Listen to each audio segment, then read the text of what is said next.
সম্পর্কে দুটি কথা বলতে চাই। ব্রিটিশ সুপ্রিম কোর্ট বলছেন যে আপনি এই সম্পর্কে যে এটা মানে বিচারের নামে প্রহসন, এইটা বলেছে ব্রিটিশ সুপ্রিম কোর্ট। আর আমাদের আপনার আর এই ঢাকার বাংলাদেশের সুপ্রিম কোর্ট বলছে ব্যবসা বাণিজ্য ছাড়া বুলডোজার দিয়ে আমাদের বাড়িগুলোকে ধ্বংস করা হয়েছে, শান্তিরাতে এবং রংপুরে। এই উপাখ্যান এখনো পর্যন্ত আমাদের জানা নাই। এখন আমরা অনেক খবর জানি না।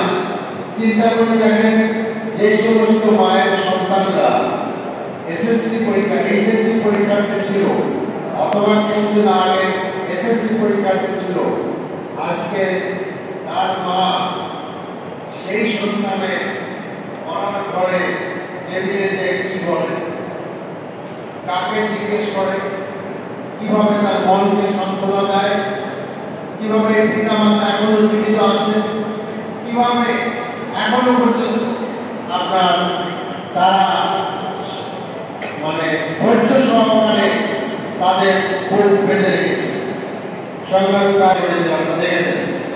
এর কয়েকদিন আগে ব্যাংককে গোপালগঞ্জ বাড়ির একটি ইয়ং ছেলে যে যাত্রাবাড়ির রাস্তায় মাথায় পরিণত হয়েছিল, সে ব্যাংককের হাসপাতালে ইন্তেকাল করেছে। ইন্তেকালের মাত্র কয়েকদিন আগে সে সাক্ষাৎকার দিয়েছে পিনাকি কর্মচারীর সাথে। আসলে এই যে আমাদের মানে রক্ত, এই যে গুণ, এই যে গুণ, এই 8 বছরে দিন রাত 24 ঘন্টা তার হাত বেঁধে রাখা হয়েছে এবং চোখ আপনার বন্ধ করে রাখা হয়েছে। চোখে তাকে কাপড় দিয়ে বেঁধে রেখেছিল, সামাজিক খাদ্য তাকে দেওয়া হলো।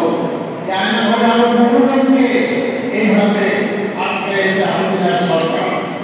সংগ্রামী ভাই আমার, আজকে সেইখানে শেষ হয়ে যায় নাই। আজও পর্যন্ত সেই জুলাই আন্দোলনের আহতরা শাহাদত বরণ করছে। কয়েকদিন আগে তারা আজও পর্যন্ত তাৎপর্যপূর্ণ প্রোগ্রাম ক্লিয়ার করতে পারে নাই, কিন্তু কথা এখানে একটি আছে, কিন্তু আছে। সেই কিন্তুটা হলো কোনো কিছুই ত্যাগ ছাড়া অর্জন হবে না। এখন আমাদের বুঝতে হবে, জানতে হবে যে আমাদের করণীয় কি, এই সময় আমাদের করণীয় কি।